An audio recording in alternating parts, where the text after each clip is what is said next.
All right. Welcome, everybody. We are finally back to the All Things Gaming Roundtable, man. It's good to be back into the realm of all things gaming, man. It's been a little while, y'all. We slowly but surely things are coming back. We're slowly trying to get it back into the mix and everything like that. We know that there's a lot of things been coming out, a lot of different things, different games coming out. Everybody's excited about a lot of different things that um, has really just recently, like Liza P, and of course we got the beta for the first Descendant, which is everyone is hyped and excited about as well. We got a lot of different things coming up ahead of us soon because we get ready to hit big October. So I just wanted to let everybody know, man, it's always good to see you guys, and we're gonna have a good time on the show. Before I do anything, just want to let you know if you guys cannot watch the live, it's okay. Don't panic because we always have the show posted up the next day, usually on audio. So that way, if you're on the go, if you're trying to do whatever you got to do on a daily basis, you can always tune in right here on the All Things Gaming live podcast. That being said, I definitely got to introduce a couple of wonderful folks. The first one is going to be up. Not only his home is the great pirate from the Carolinas. This guy has been a wonderful guardian out here in the Destiny game as well. And man, it's always a pleasure to get a chance to just talk Destiny with him, talk gaming, tech, anything. I definitely want to introduce to you the House of Pirates. What's going on, fam? How you doing? What's up, man? How you doing tonight? Doing good, man. Can't complain. Just been having a good time and some first descendant, that's for sure. Oh yeah, looks like a good Yeah. game. Oh. Hey, yes it is. Well, how you been feeling about it, man? Um, I'm enjoying it. I don't have any complaints. Um, it is a beta, so they're doing a lot of the good testing on it. They're doing updates daily, so I have no complaints. I like it. It's the best of every game that I really like. Warframe, Destiny, Division, um, all rolled up into one. And the best thing is when Hmm. you craft stuff, you don't have to spend real money on it. Facts. I definitely agree with that. And that's the thing I like about the craft. It's just it's beautiful, man. The game is so rewarding, man. And we definitely gonna get to all the nitty gritty stuff. But yeah, I definitely want to just to let you know, man. I'm having a good time in it, and I know you've been having a good time. You've been streaming it just like I have. Been Oh going yeah. hard in the paint. So yeah, we definitely gonna get to that. But I do have another guardian and streamer friend that I definitely want to introduce. As this guy, I've seen this guy. Not only he's a wonderful supporter, he's always either fighting to become the best Elder Ring guy that he can be, or he's living it up. Destiny, whatever it is, this guy is fantastic. Great friend, great streamer. Definitely want to introduce to you guys Jareth Dark Heart. What's going on? How you doing? Hey, how's it going? Hey, what's going on, man? What's Hey, been going on with you out here in these ah, you gaming? know, yeah, gaming, gaming and working. The everyday grind. Do my 9 to 5 and then find time. But like you said, I'm just always trying to grind it out. Whether it's Destiny, Elder Scrolls, Final Fantasy, anything. Like I'm trying to get to the good stuff Yes, with as little absolutely. time as I have. Yeah, man. And that's the thing, man. I've been seeing you've been grinding hard, man, doing your thing. Whether it's just playing some casual Destiny or on Elden Ring, you always doing your thing, man. It's always Yep. cool. So I definitely want to ask you fellas, first off, I want to start with you, Pirate. Tell me a little bit about your gaming history, man. When did all this revolutionary gaming experience come from? Um, I don't know. I think like so. I actually started gaming in 1974 or Okay, 75. okay. With Atari Pong. You know, the old little console had two dials on it with four Mm-hmm. little games built in. But I think it really hit for me early 90s. Coworkers Mm-hmm. got into playing Leisure Suit Larry and Diablo, and they got me into it. And then Hey, it just took off from there. And I'm 52, so it's been a long time with a controller in my hand, keyboard in the hand. Um, a legend. so just gaming, it's what gives me the break from the stress of reality. When I went through my divorce, my online gaming friends were what held me together. There you go. Like you can't go through that kind of stress and not have an outlet. And so gaming was there for me. Mm-hmm. You have to So, have that, man. yep, you have to get that break. But that's amazing, man.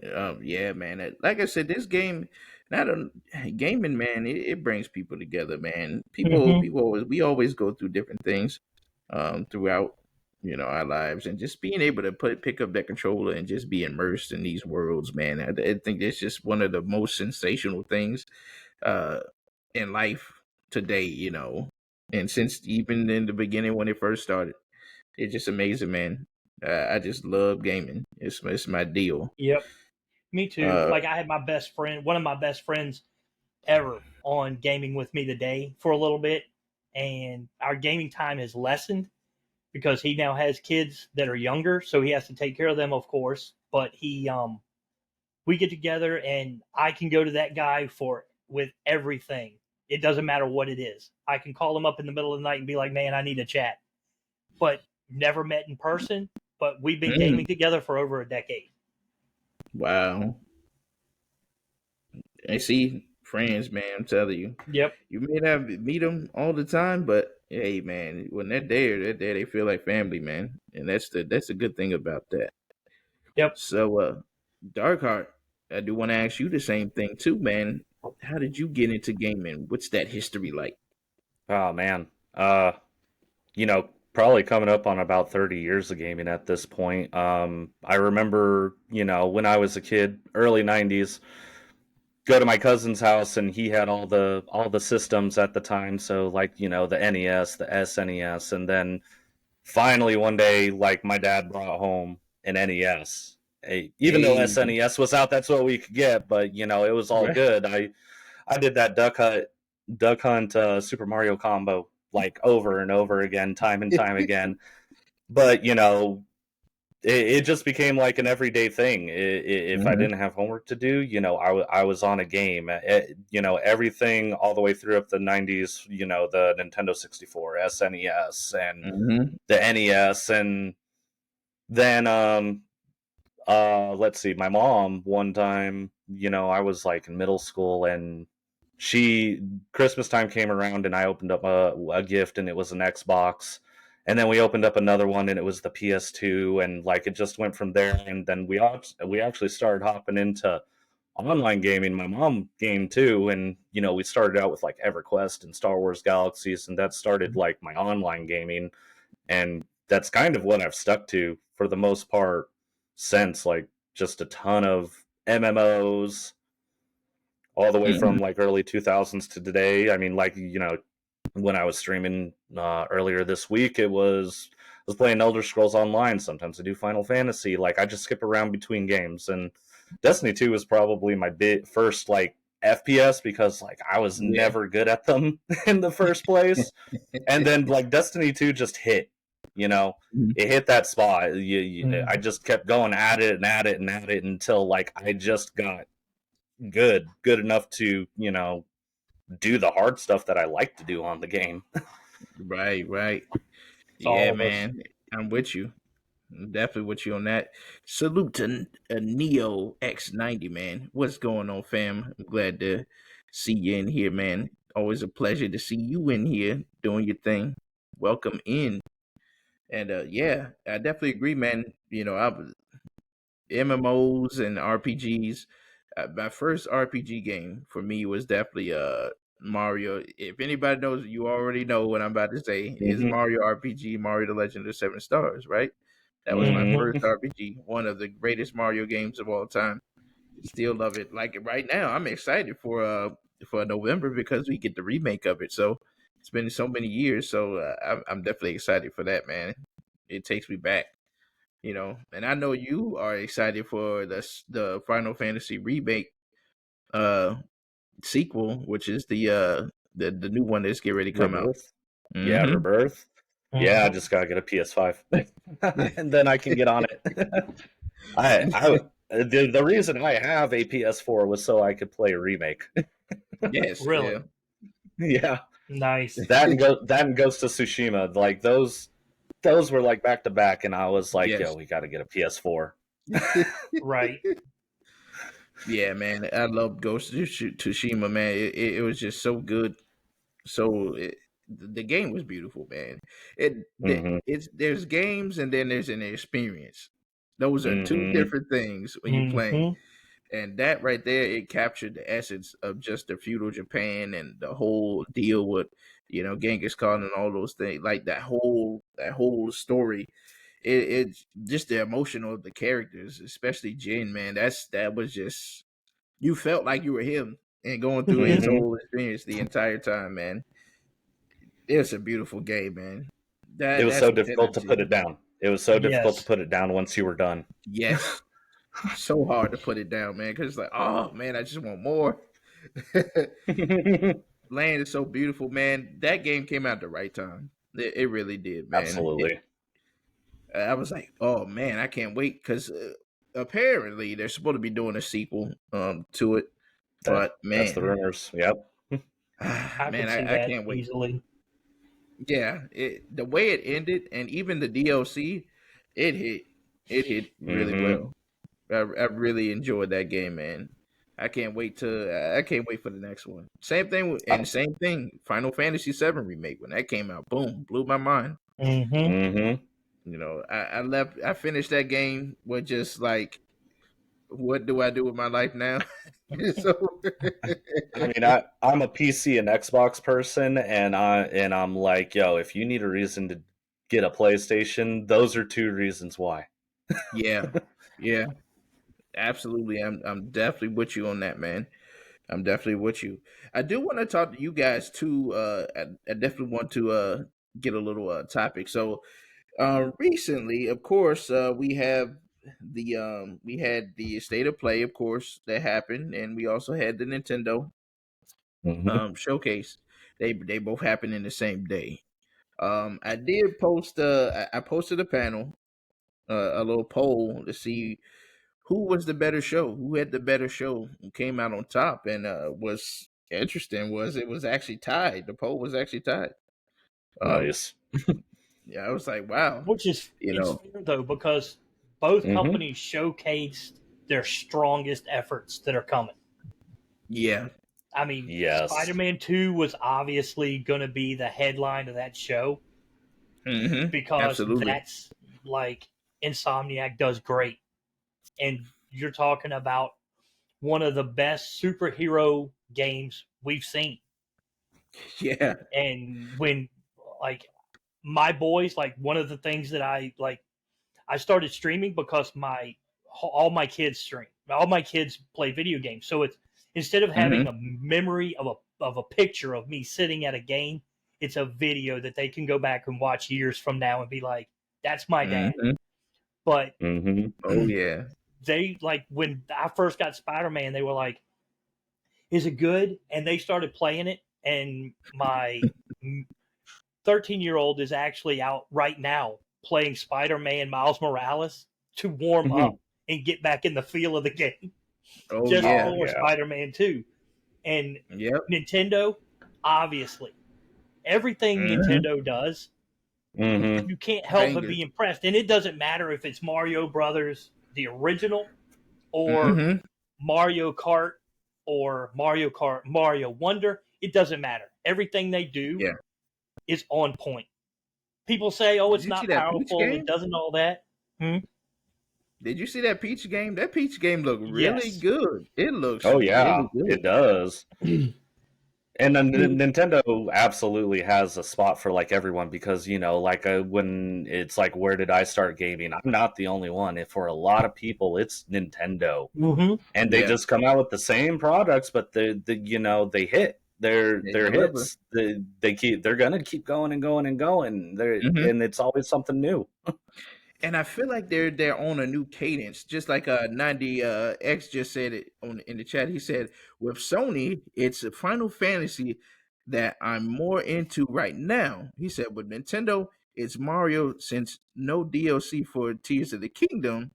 That fire is put to the side unless HD ports of Wind Waker and Twilight Princess. He said, he said, I'm mad as hell. No F-Zero GX. Yes, yeah.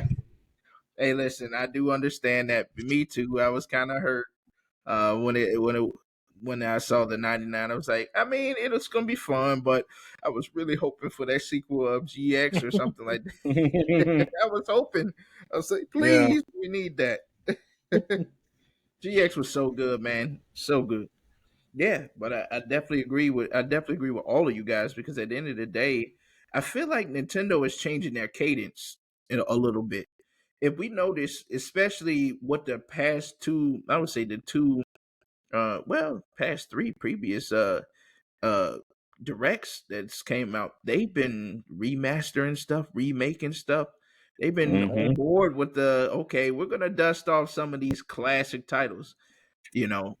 And just like recently, they threw at us the Paper Mario the Thousand Year Door remaster. Hey, listen, I've been waiting for that forever as well. I was like, oh my goodness, yes. It's been so I mean, long. it's all happening now because I've had this discussion with my wife because it's like, what's with all the remasters and the remakes? And it's like, because all the people our age are in the gaming industry now, and it's Mm-hmm. like, Yeah. I love this game. What if we could make it better? And they do. Well, to me, it's kind of like old school new. Yes, Hmm.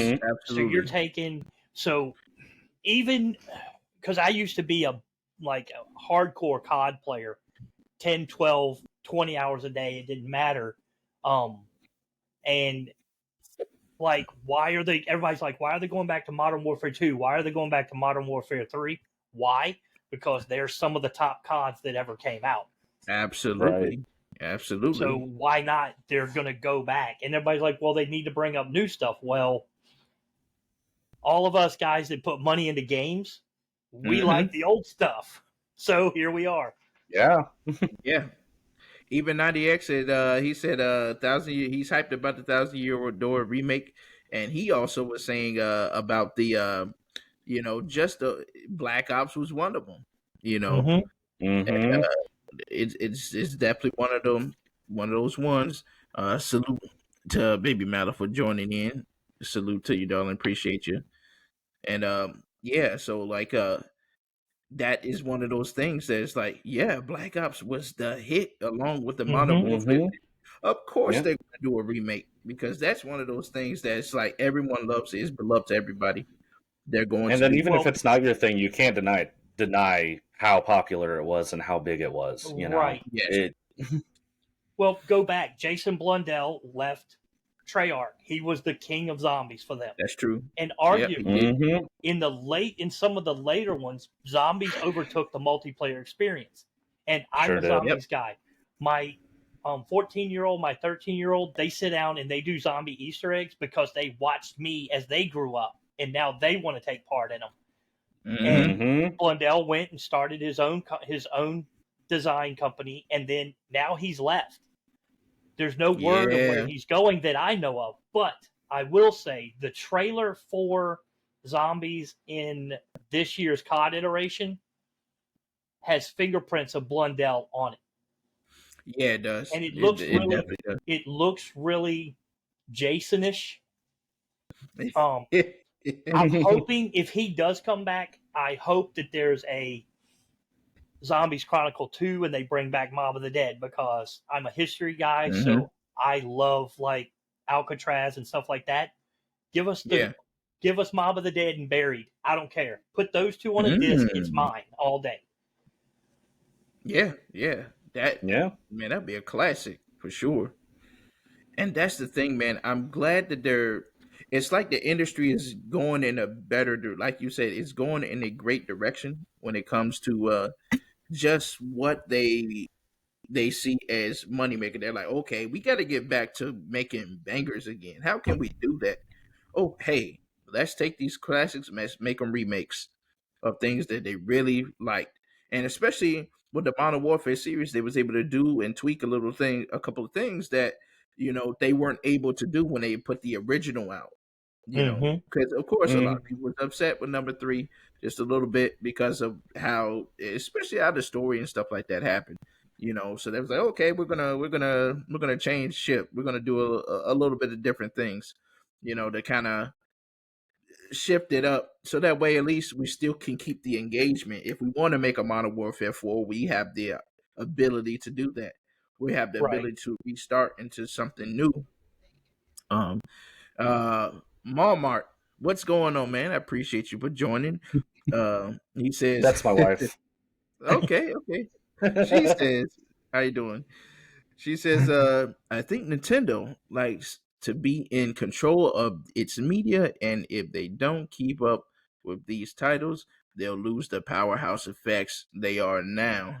Yeah, that's Yeah. absolutely true. Absolutely, They I agree. have what works. It's always the same titles, but like it Mhm. works. You're talking Mario, you're talking Pokemon. Like these are big things, and they can keep coming up with new stuff for it. So, I Right, mean, they're right. sticking to their guns, and they do kind of have to, because when you think of Nintendo, you think Hmm. Zelda, you think Pokemon, you think Mario, you think Sonic.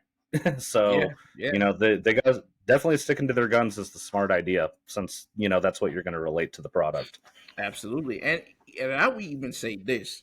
Just think about it, because I think a lot of people also is missing this is because Nintendo, yes, Nintendo definitely got to stay on their cadence, but they're starting to do a little bit more now. And Oh yeah, especially they with Mm-hmm. are. those big bucks that flew from that movie that came out, they're doing way more Mm-hmm. than they have. We're seeing so much Mario content that we haven't seen like that in Hmm. years. And this Mm-hmm. is the testament to, okay, we know what we're capable of doing. We're able to push the needle more. Okay, we're gonna Right. give you the whole classic Metal Solid package deal. I know you guys Hmm. been waiting for that. We're giving you one of those. Okay, we're gonna give you not 2, but we're giving you 3, well, 4 Mario games coming out in the Mm-hmm. same year, back to back. Hmm. That's crazy. We have never seen that ever happen ever. And now we're There's also talking about the Switch 2 next year after the fiscal year of March 2024. That it's just a lot happening with them right now. there's And there's certain oh, what was things you in gonna the gaming industry that print money, say? Yes. Yeah, and it's undeniable. absolutely. Mario is the headliner. Mm-hmm. There's no franchise that prints money the way Call of Duty and Mario does. And Mario, like, it has fans Yeah. from like 60, 70 all the way down to like 5, 6, 7 year olds. Hmm. Mm-hmm. For sure. Yes, that's a fact. Everyone loves Mario. Everyone's grown up with Mario. And that's one of those franchises. Just like I remember, I was having one of my friends was talking about. I don't know if Mario is going to break the box office with the Mario movie. I said, don't you dare count that out. I know, Mm-mm. I guarantee it's going to do it, and it did that and more. So I was just like, yeah, Yep. it's a growing for it. Mm-hmm. Every Mario's beloved. Everybody can relate to Mario because everyone grew up with them. So that was a no brainer. I knew that was going to happen. Walmart says Mario outdoes Call of Duty just because of the amount of merchandising. Yeah, yeah, Mm-hmm. that's Yeah. true. It's been around longer, and it's everyone's can relate to it for sure. It's a staple. Yeah, Mm-hmm. literally, it is the staple of gaming for sure. And to think about it too, I know a lot of some people are definitely upset about the F-Zero thing. I said, hold your horses because this is the first stepping stone. We haven't seen in them talk about F-Zero since way back in the GameCube. That's a long time ago. Mm-hmm. Oh yeah. And for us to get this, that means that there's something cooking Yep. behind the scenes that we don't know about. They're just trying to get the hype back for the game again, get people more interested into the F-Zero franchise because it's been so long. So don't be surprised that you might see something coming down the pipeline. Hey, the Switch 2, we got a brand new F-Zero coming out this year. Right. You know, that's why I was telling people, I said, hold your horses. If you're a Donkey Kong fan, hold your horses. If you're F-Zero, you're waiting for that Metroid, the next Metroid, hey, it's coming. You just wait. They have surprised us a lot this year. So I wouldn't be surprised. We don't even know how far these guys really are. We really don't. I mean, just every time they put out a direct, boom, boom, boom, boom, boom, boom, something. Well, hey, I didn't see this coming. Yep. So Nintendo's on the roll, man. They on the roll, especially they are right this now. year. Absolutely. Yep. And I would say same thing. Sega's building its empire as well. It's trying to get back. Sonic is this is the most content I've ever seen Sonic put out in a long time. He's back. You know, the way he's supposed to have been. And I think that's a great testament to not only the new management at Sega, their vision of saying, hey, look, we want to get Sonic back to where he was. We've been slipping, we've been frauding for too long. We got successful 2 Sonic movies. We're knocking out, like I said, it's that movie, the movie bucks be moving, man. It is. Well, even go back a little different. Pac-Man, when Pixels came out, then all of a sudden you saw like Pac-Man 256 take off. And they're only like $1 or like $2 in the PlayStation Store, but what brought it back? That movie. Exactly. You see that giant Pac-Man pixel going chomping across the screen. Everybody's like, oh man, I want to go back and play this thing again. Yeah. Yep. That's true. And that's the thing that I really love about them starting to go into the movie business, because they're really dusting off for the entire masses to see, hey, look, here's this game. Here's that we all knew. You guys forgot about it, but he's back. Now it's in the movie. You know, and everyone's going to see it and making tickets. Shoot, they're capitalizing on that. Hey, let's get this merchandise out. Let's go ahead and get a new game out. You know, continue to build up the hype. And like I said, for right now, we already hyped for the second Mario movie. We're already hyped. Look at all the stuff we're getting already. We're already ready for it. You know, and not to talk about just the whole we know the game show is coming up. We know that the game of the year, it's going to be hot this year, man. There's a lot riding. You know, because we got Spider-Man coming out. We already got Starfield already out. That was a big success in itself. This was a hell of a year for gaming. This was a hell of a year for gamers. Like I've said it on my own stream several times. It's like my backlog is filled up with so many games that I don't even own yet because there's so much going on. Well, like it started out hot. You had Hogwarts come out, and the controversy pushed that game. But it's a really good game. Yes. And then we moved right on in, and like, I hate to say it because everybody knows I'm a Destiny guy, I'm a Diablo guy. Then Diablo hits, but then Final Fantasy hits. Then Baldur's Gate 3. Don't sleep on that game. Baldur's Gate 3 is sneaky, and it's really good. It's standard, man. It's setting the standard. And then here enter Starfield.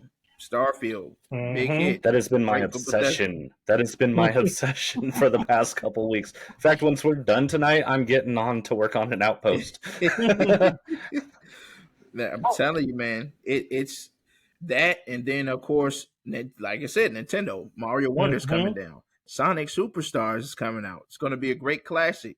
And behind Mario Wonder is the Legend of Seven Stars remake. That's a big game that's been beloved. People can't wait to jump into that. We got Phantom Liberty, Cyberpunk expansion. Yeah. People oh my god. Talking crazy, like, it's great, man. You know, that's coming. I'm trying to find space to re-download it. It's too much. It's so much, man. We got Liza P. That we got Mhm. Alan Wake 2. That's coming out. That's gonna be pretty cool. They've definitely done a lot of insight with that, and that's gonna be a really good game. What Pushing do we down the have? road, you've got the Elden Ring DLC coming. Yep, Yeah. Tree, absolutely. We got that. That's coming down the road. Armor Core came out, of course. Mhm. What else did we get so far? Okay, yeah. Well, of course, Breath of the Wild. We can't forget about that. Tears of the Kingdom. Yep. Really well received game. That's definitely I've gonna been be a nominee. I was You looking know. forward to Cyberpunk. Like the day one raid team I was on for Crota's End. One of the members of our team, she's the UI UX producer for Cyberpunk. Wow. Really? So yeah, and so like every time Cyberpunk stuff comes out, and I'm like, y'all are killing it. Y'all are starting to kill it. Mhm. I was impressed with the game, even with all the bugs, and y'all are Right. just putting more and more and more in. Hey man, I would love if you could get her on the show, man. At some point, we gotta get on the show. At least after it releases. Right, right, yeah, for sure. Like I could definitely get you in touch. Oh man, that'd be great, man. I would love to. I have a lot of list of questions that I would love to ask. She's a Destiny 2 streamer. That's dope, man. That's amazing. See, That's that's the awesome. thing about it, man. You just don't know who. You just like, oh, it's a Destiny streamer, but hey, I also developed at this game. Right. Like people appreciate each other's Mhm. games, man. They really do, and it's a testament to just their Mhm. colleagues as well. Mhm. With these Oh, for games. sure. But yeah, we have a lot of games coming out. A lot of different things is happening, man. It's happening so fast, man. And that's the thing. It's like I was asking one of my buddies. I said, "Man, do you have enough money accumulated to purchase all these games? And do you have enough time to Hell even no. play?" I You think the don't have money's enough less time. of an issue than the time. There's no time, man. And then look at February. We haven't even got to December yet. Right. Look at Mm-mm. February. We got the final shape. We got the first Descendant. We got Hellbreakers 2. That's gonna be really good. X What else? What Defiant is else? coming. X Defiant is gonna be out. It is February is gonna be a huge launch window, literally. I mean The 20 Peach I mean game. 2024 is It's going to be shaping like up even to be bigger than if this year. I think so it's too. starting. Yeah, the beginning of the year is already looking super impressive. Like even Final Fantasy 14 came out with like their Yeah. next one, and it's like y'all still going?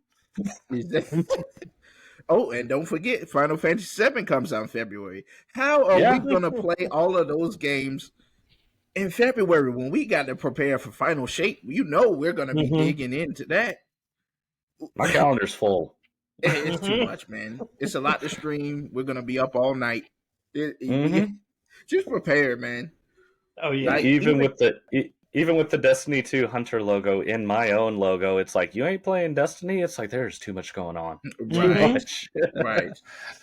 And the thing is, like, even for me, I'm gonna be sad, but I'm gonna be glad too that the final shape is finally coming in, finally the end of the Hmm. saga, because that way at least it'll alleviate some of the time we can utilize playing all these other stuff, like really Right. diving into our catalogs.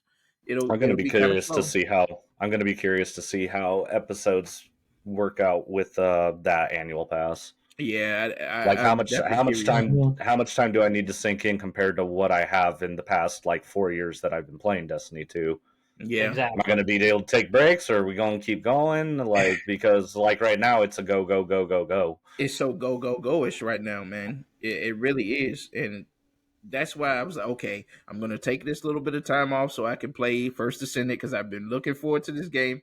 So I was just like, okay, let me take some time off and just start streaming because I know this is gonna be a big game. It feels good. The gameplay feels great.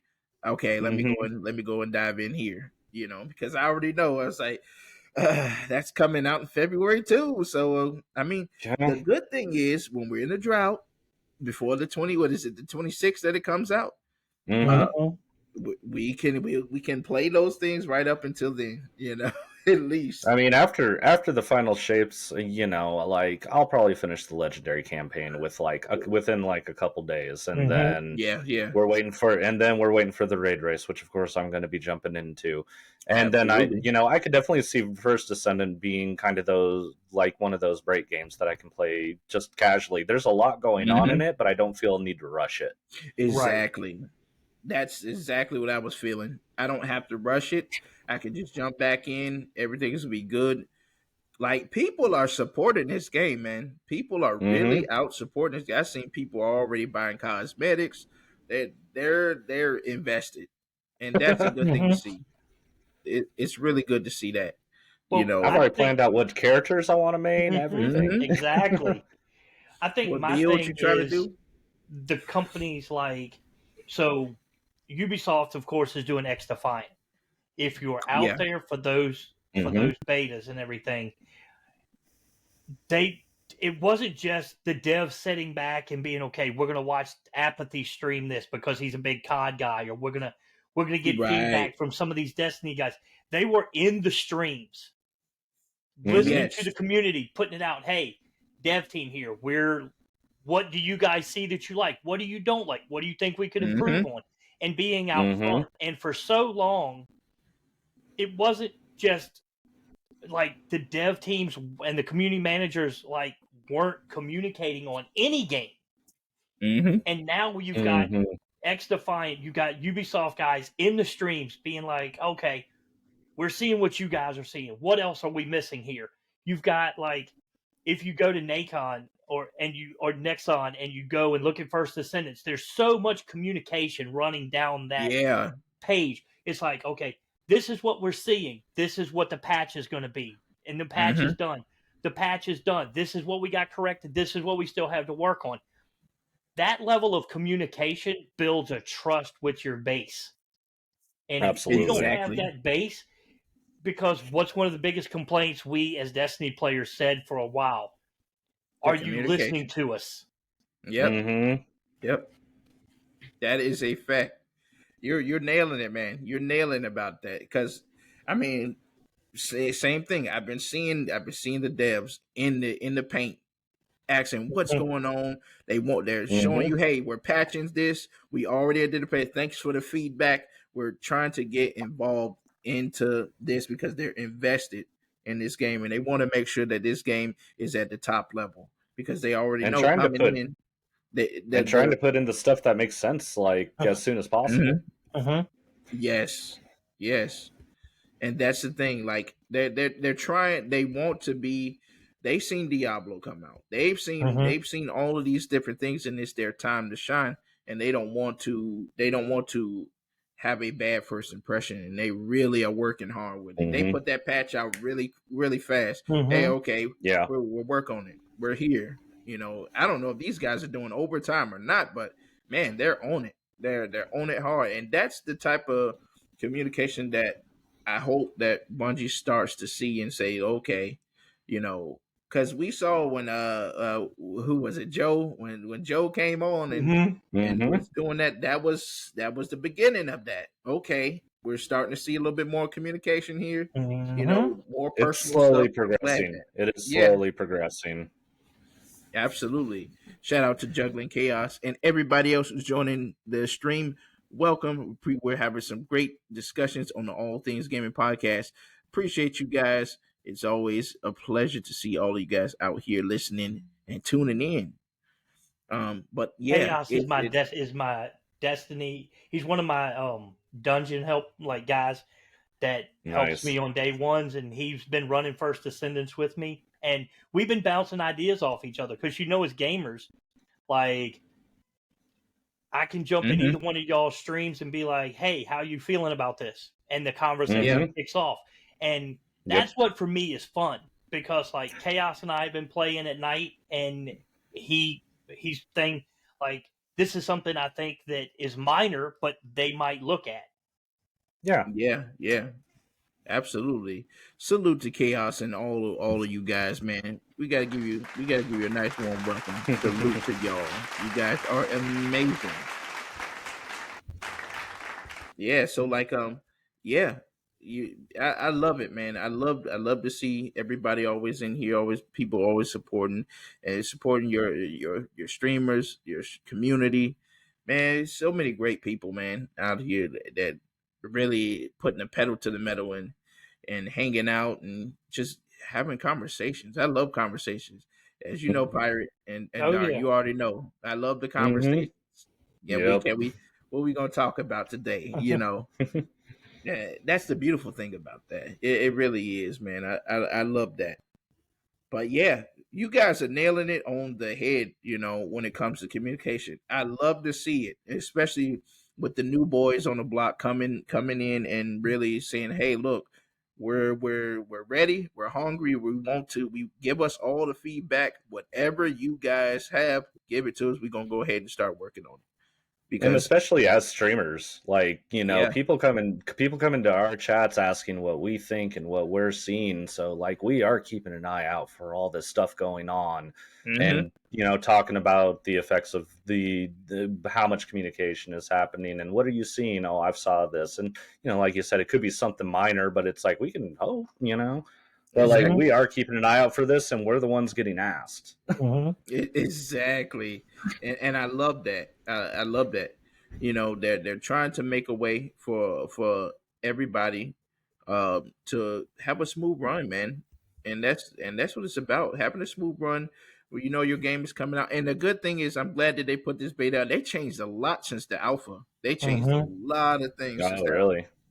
Yeah. So they really I can't wait to see what the finished product is because they have really been on it. You know, like just the guns, the mods. You can put everything on there, and you just Hmm. mods on top of mods. It's Mhm. really cool, man. It's customization craziness. Yeah, But it's yeah. good. It's Yeah. awesome. hmm And there's certain mods that change your ability. That I've Mhm. seen Yeah. too. It's like I was wow. I've picked up a couple of those. I'm like, what? Like this does what now? Mhm. Right. I didn't know this was in here. Yeah, and I love that. I really love that. And I love how like just like the blueberries can literally just jump into your mission. They can just come into your mission and help you.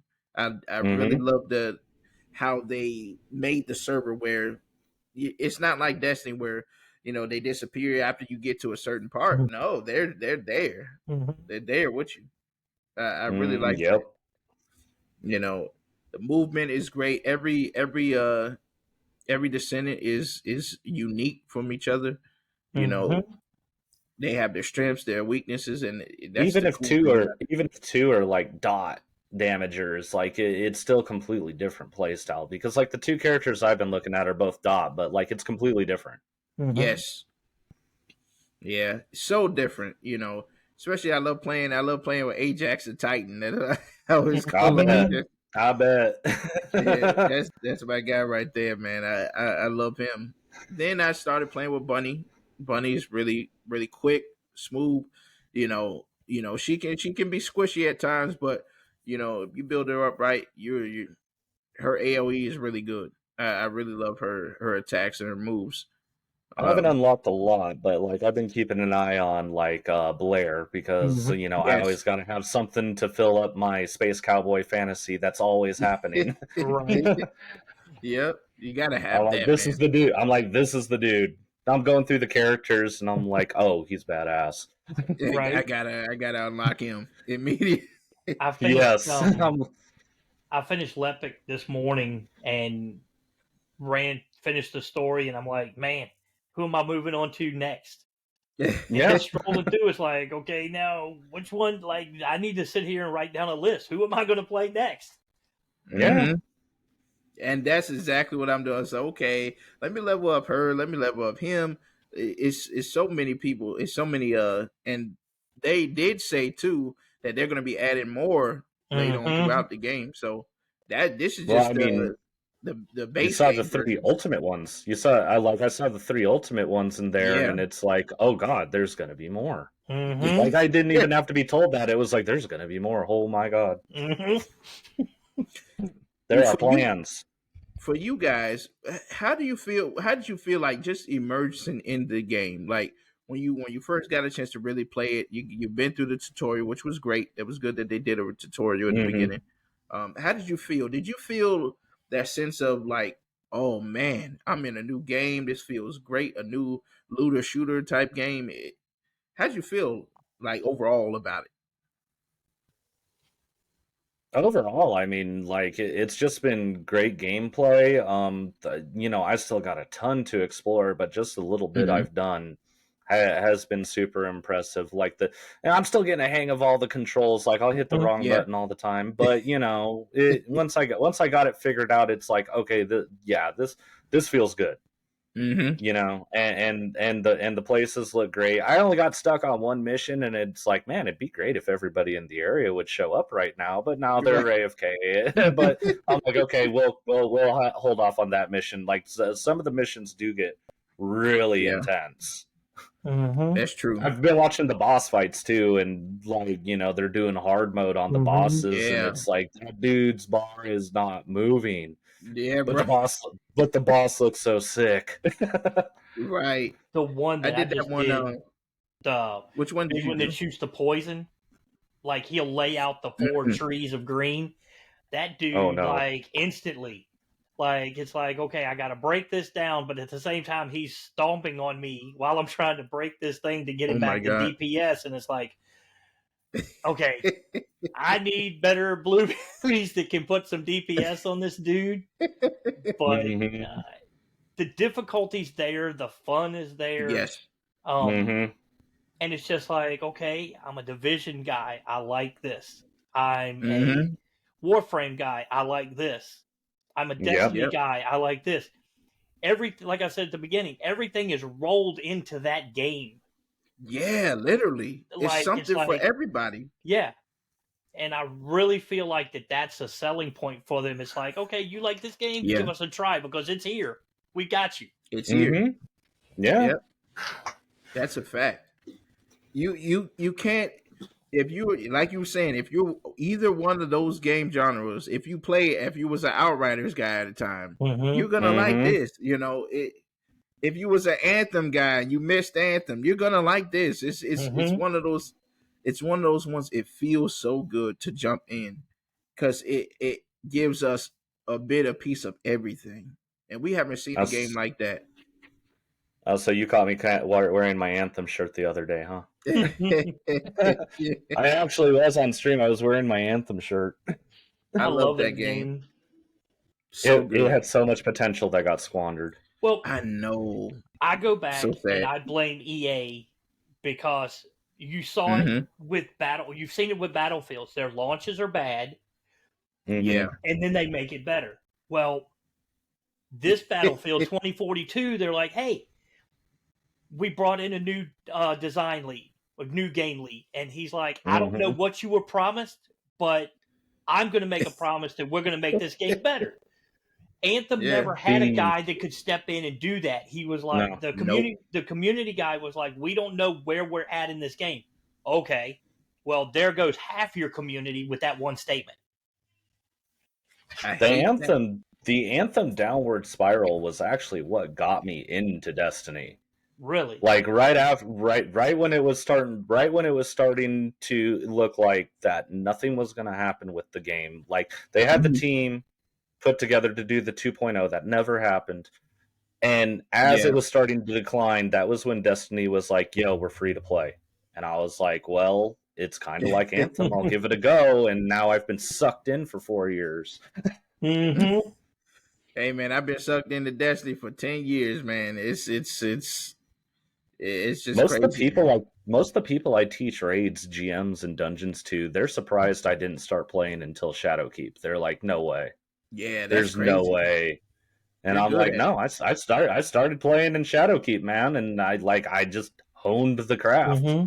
I came in and got told I sucked a million times before I got as good as I did. It took a while, Mm-hmm. but like I was dedicated and invested into it monetarily and time wise. So you You know, I earned your just Yeah. stripes. kept at it. Yeah. and and that's the thing about that, man. You could come in a blueberry, and you get out there and you shine, man. And that's the good thing about that because of your experience. and dealing with Mm-hmm. games like that on that Mm-hmm. difficulty. So you're like, okay, I Yeah. can come in here and play it. And that's the thing. That's the magic about the first Descendant. If you walked all kind, you could have been a blueberry in Destiny. You could have been a blueberry in Warframe. You could have been, just coming stepping in to Outriders or whatever may have you. This has both all of those feels to it Yeah. that make it special. And you're like, oh, I'm coming into a new player in the game, and this feels like everything. It's Mm-hmm. that's the thing that this game really this game has to me. I definitely feel like this game has the potential to continue on, Mm-hmm. um, and not die out like all the other ones have.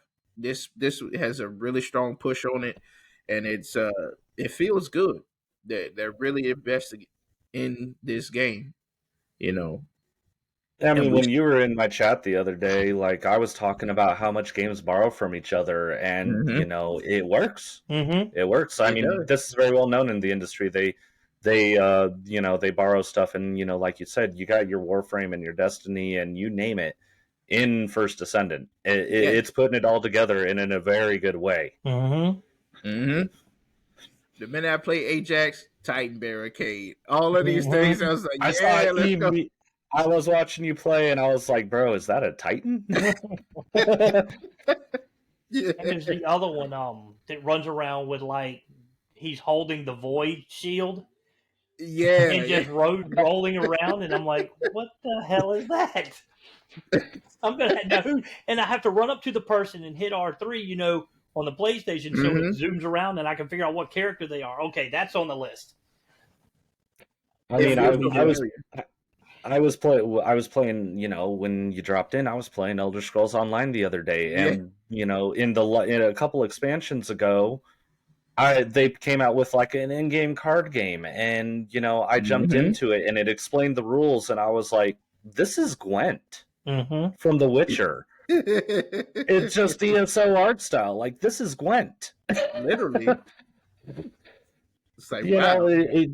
The borrowing comes up good for and they even the industries, they do talk about, they're like, hell yeah, we thought this was great and we decided to put a version of it in our game, as long as it's not like Mhm. blatant. Like I forgot what the game was called, but it was like they came out with the artwork and it was like, that is straight up a pyramid ship, get real, dude. Like, you stole that. You straight up stole You that. stole Get that. that off there. Like, what are you And they doing? were, yeah, it was like, no, you like there was no hiding it. It was like, that is straight up a pyramid ship. Come on, guys. And they're like, oh, we sorry, they're like, we see the comparison, and I was like, there was no comparison. It was straight up a pyramid ship. They just threw that in there. Oh, let me make this design exactly. They This might is not cool. notice. Let's just copy and paste that right there. It was exact copy and paste. I was like, no way. Like, come on, y'all. Like, that's just You gonna do blatant. that? You're least- really not hiding it. At least take the glowy lines out of it, man. Right. Right. Then I can Right. then I can be like, oh, they took that from Destiny, but it's whatever. But no, it was exactly the same. It literally. And the thing about, I think, what do you guys think that Outriders messed up on? The reason why they died out.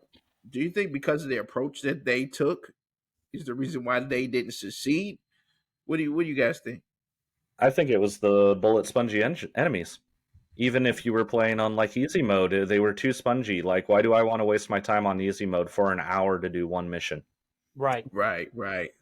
Especially if I've like mastered the game. Why would I want to do that? Right. I had several friends that are like, you got to come try out Outriders, and I do my usual thing when a game's coming out. I watch it. I do my own research on it. Like, I go to their web pages to see if I can find any wikis on it.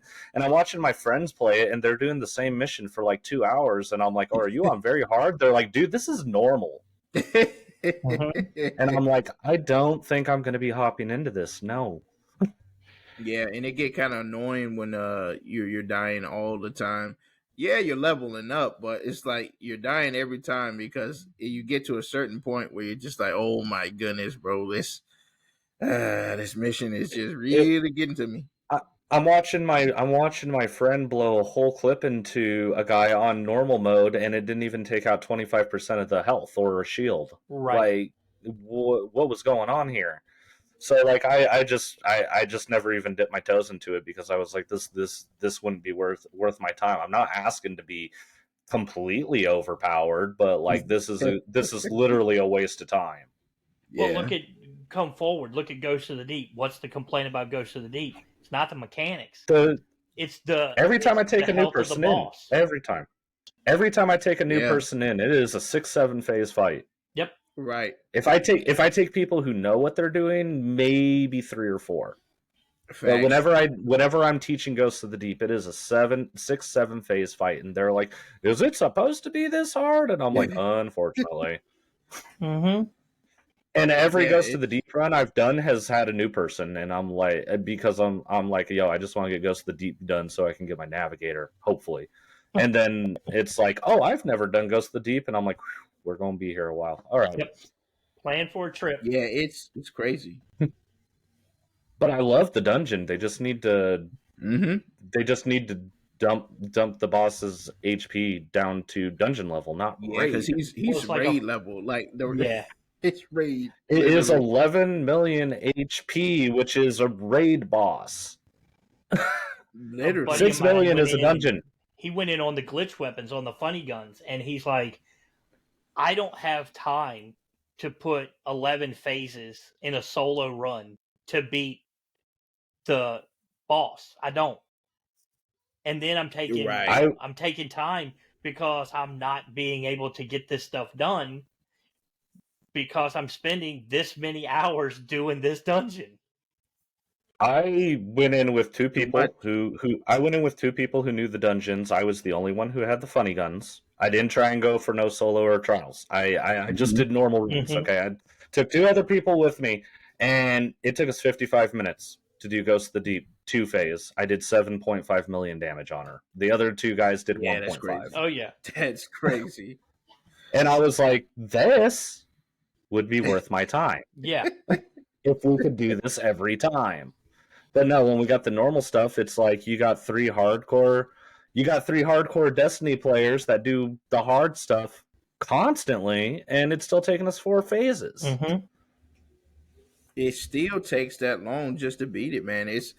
It's so the boss, and then the boss hurts so hard, man. Mm-hmm. And you can't do anything. You literally have to stick in one spot. No warlock, you're screwed.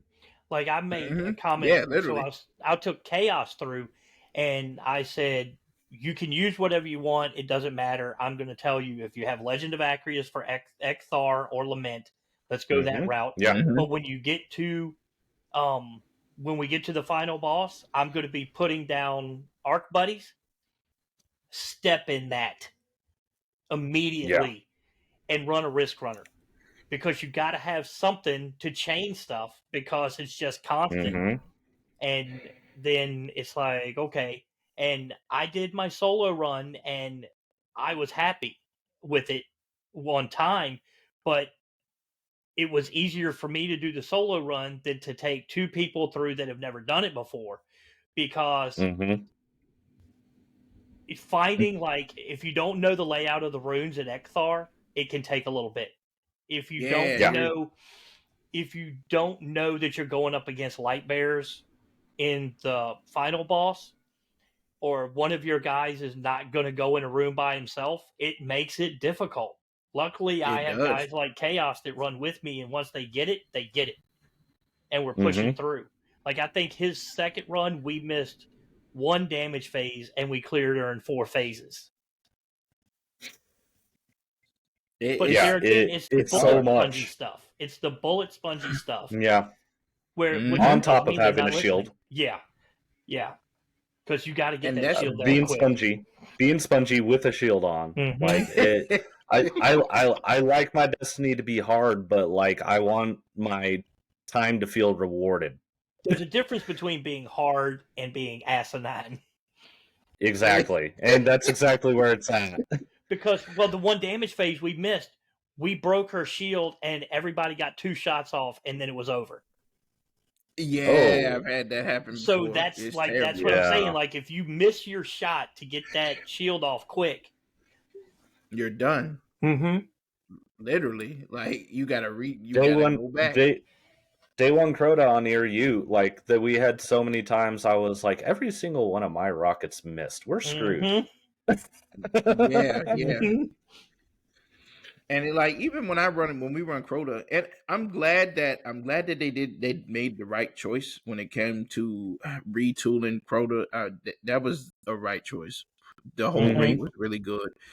It Yes. feels like a raid now. It really does feel like a raid now, and I'm glad that they did that. Mm-hmm. Gave Yes, him strength. absolutely.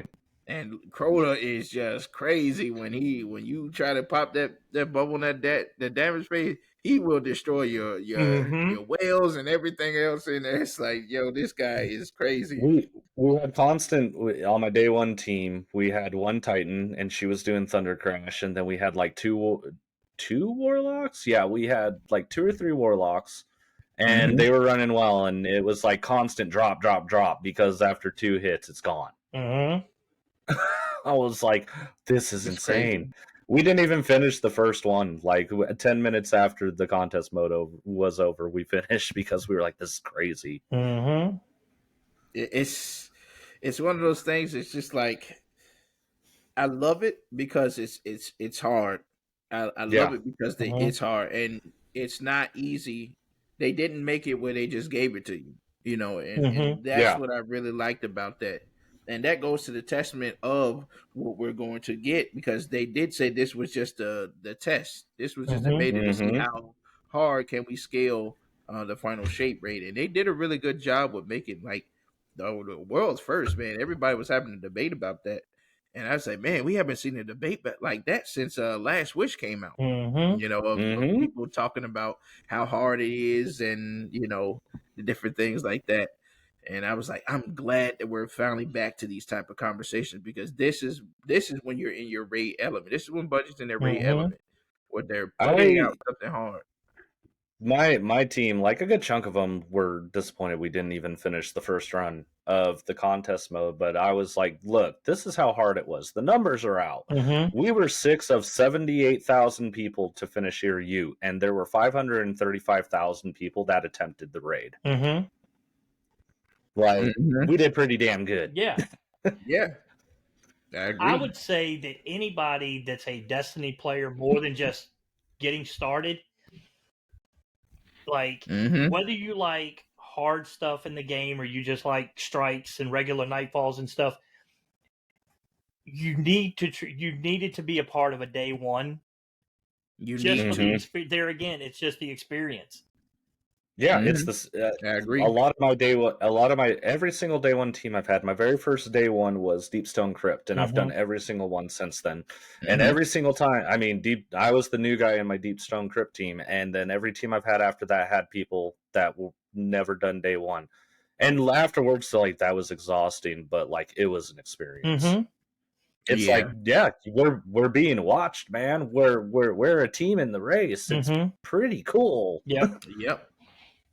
It really is, and it shows you even like even blueberries who's never done it ever, who's finally get it like the young guardians come out and they finally doing it for the first time. hmm Even Yep. with them, they're learning a lot of discipline as a guardian when you're going into something that you've never got a chance to experience because you never did D1, and Mm-hmm. you're seeing this again and seeing the level of intensity.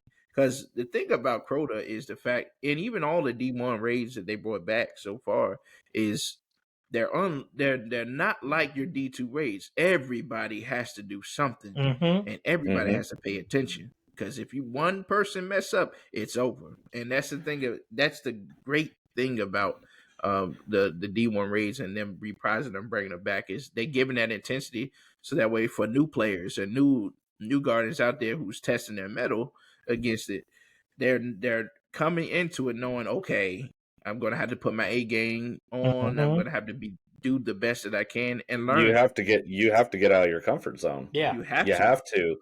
You have to. Like we were doing I made a joke when we were doing like just practice raids. A few weeks out from the day one Crota race. We did a regular vow run to start for the day, and one of the heads of the team, he was like, "You're going to do a job while we're going through here. You're going to do a job you've never done before." And I was like, "Cool, I get to be ad clear." Right. Right. That's great.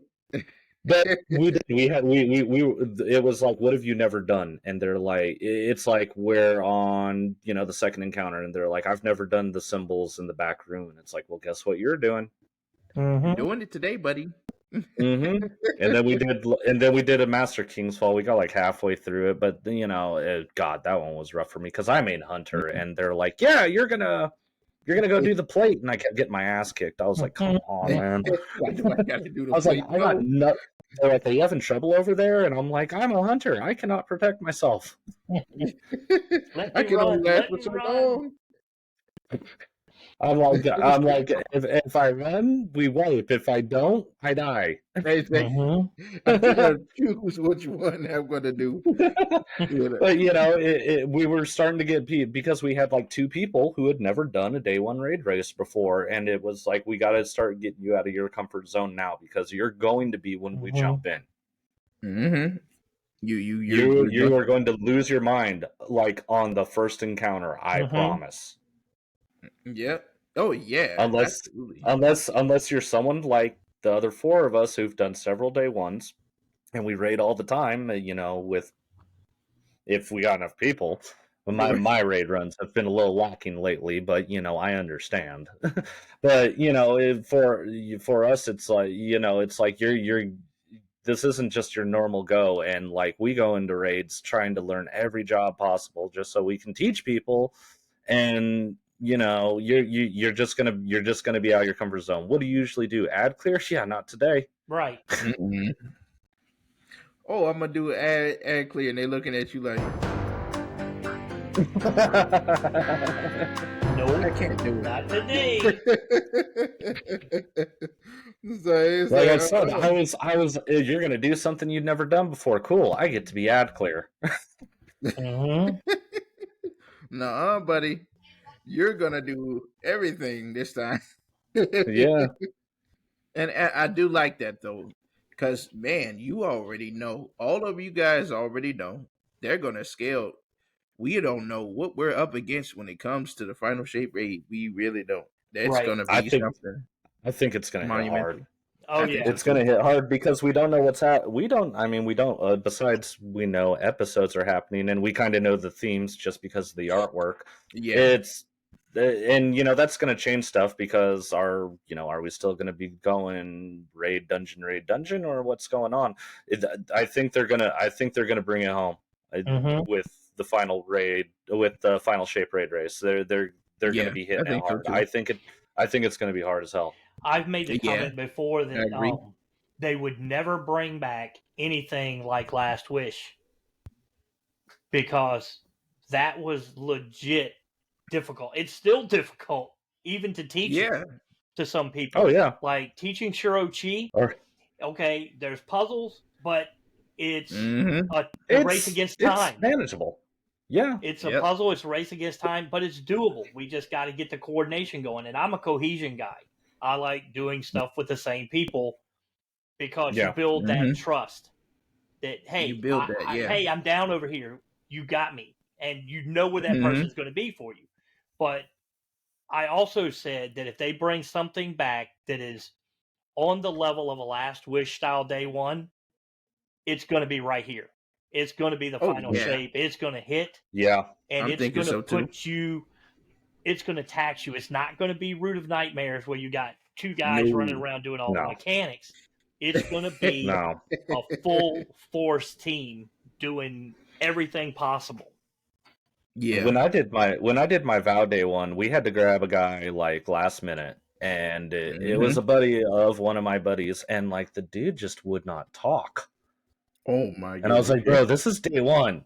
Like, you got to communicate. Get out of your comfort zone. You have to talk. He would die and he wouldn't even tell us he was dead. And we're like, why is there a timer? Oh shit, he dead. And we're like, why didn't you say anything? And he's just like, my bad. And we're like, no. Oh, come on, bro. Come on, bro. We almost had it. So We were doing good until somebody noticed there was 5 seconds on the clock.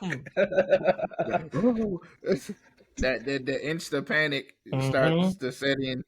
It's like, no, please.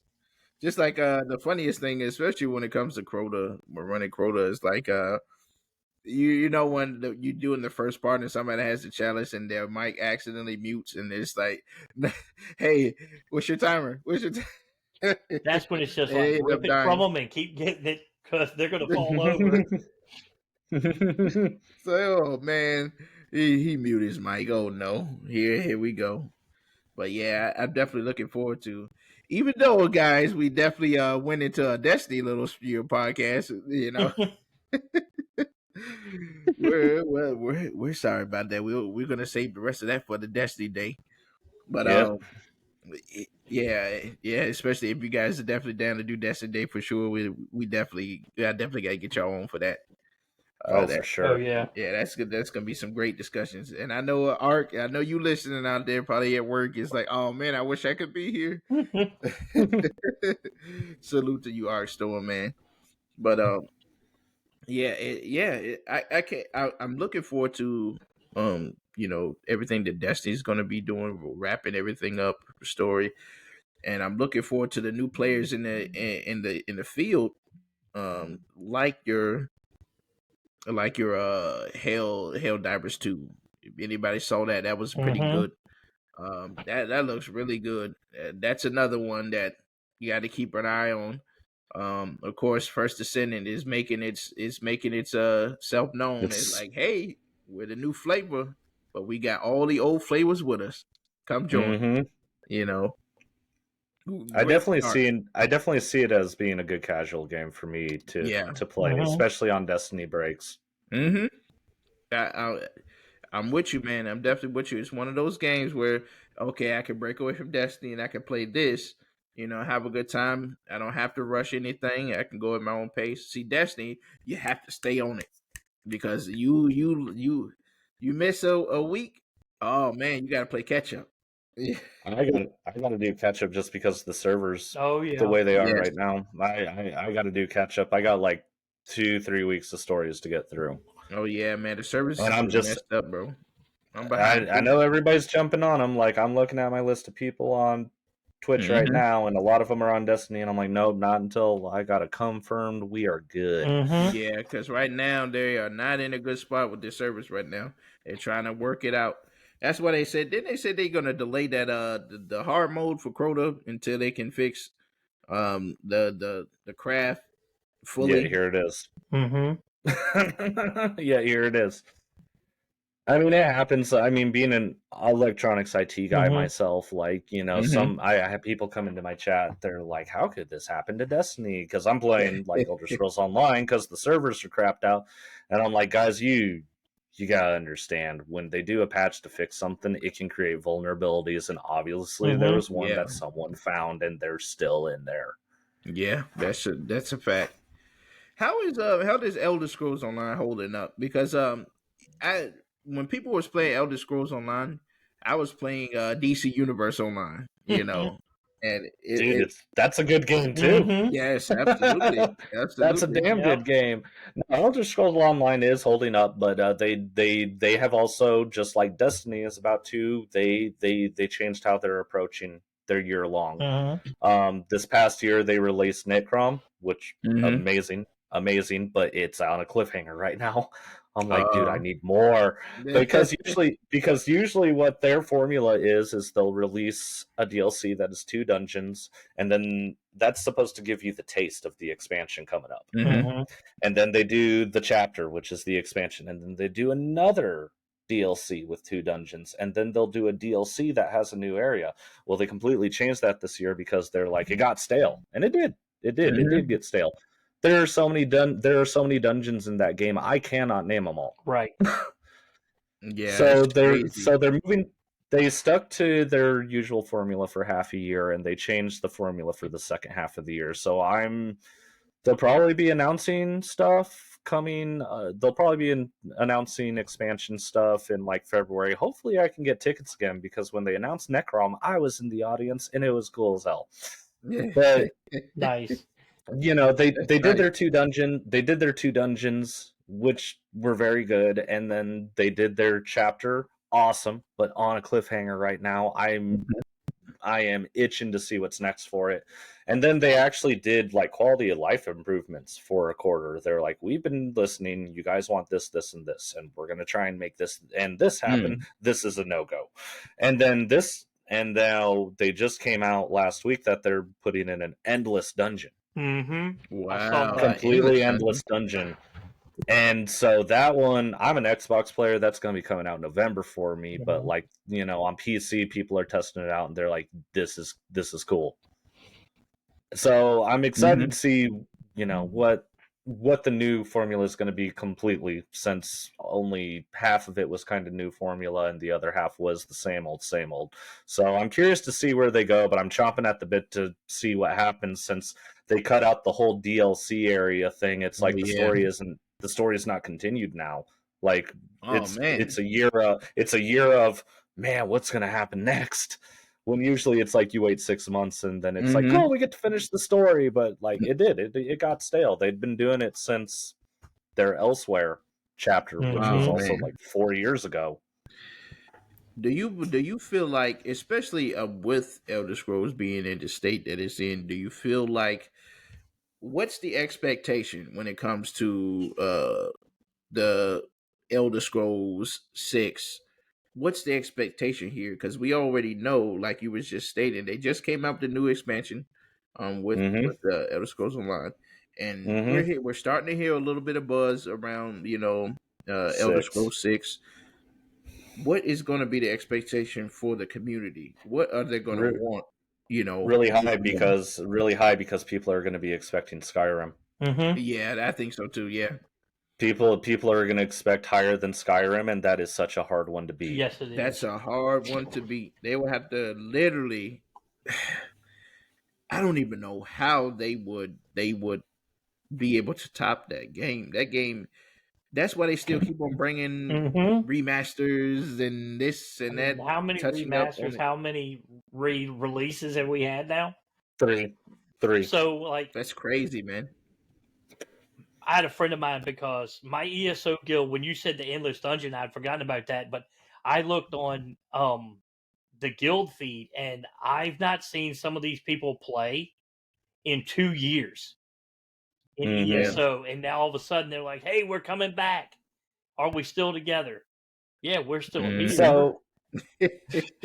So Elsewhere, like when I started playing, like Morrowind, Somerset, Elsewhere, amazing. Greymore was pretty good. It was quite a cliffhanger, or not a cliffhanger. It was a surprise at the end. But you're like running around Blackreach, and you're like, if you played Skyrim, you're like, oh yeah, this place sucks. I remember now. But you know, great. It was pretty good. And then they came out with Blackwood, and Blackwood was not good. And then they came out with High Isle, which looks gorgeous, but you figured out who the bad guy was within 2 missions. Wow, that's like crazy. Literally, you could figure out who the bad guy was in 2 missions. It was like, who wrote this? Like, for real, who wrote this? And you know, I went to the Necron premiere here in Vegas, and they were like, you know, we've been listening, and like we're gonna hit it hard. You know, you guys, they straight up said, you guys are gonna be stunned when you jump into Necrom, and they were not wrong. It was a complete change of pace after 2 expansions that were very lackluster. Like even the story in Blackwood, like it was interesting, but like I wasn't engaged. But in High Isle, it was a cool idea, because it was like, hey, you know, kind of like in The Witch Queen, you're this investigator and you're trying to figure out what's going on. But literally in 2 missions, like if you got a couple of brain cells, you can be like, he's the bad guy. I know it. Oh yeah, it was him, Your Honor. We know it was him. Yeah. And guess what? It was exactly who I guessed it was, is who it was. I was like, okay, like a good idea went completely lackluster because it was just so easy to figure out. Damn. Yeah, and that's the thing that I kind of hate, you know, when it comes to that. It's like, man, we could have had so much more when it comes to who wrote this. Like, yeah. And they did. They really surprised everyone with Necrom. It was absolutely amazing, and it is on a cliffhanger right now. And each expansion they give a clue to where you're going next, and there's been a couple of clues, and one of them, one of the clues right now that is a theory is Winterhold from Skyrim. Oh wow.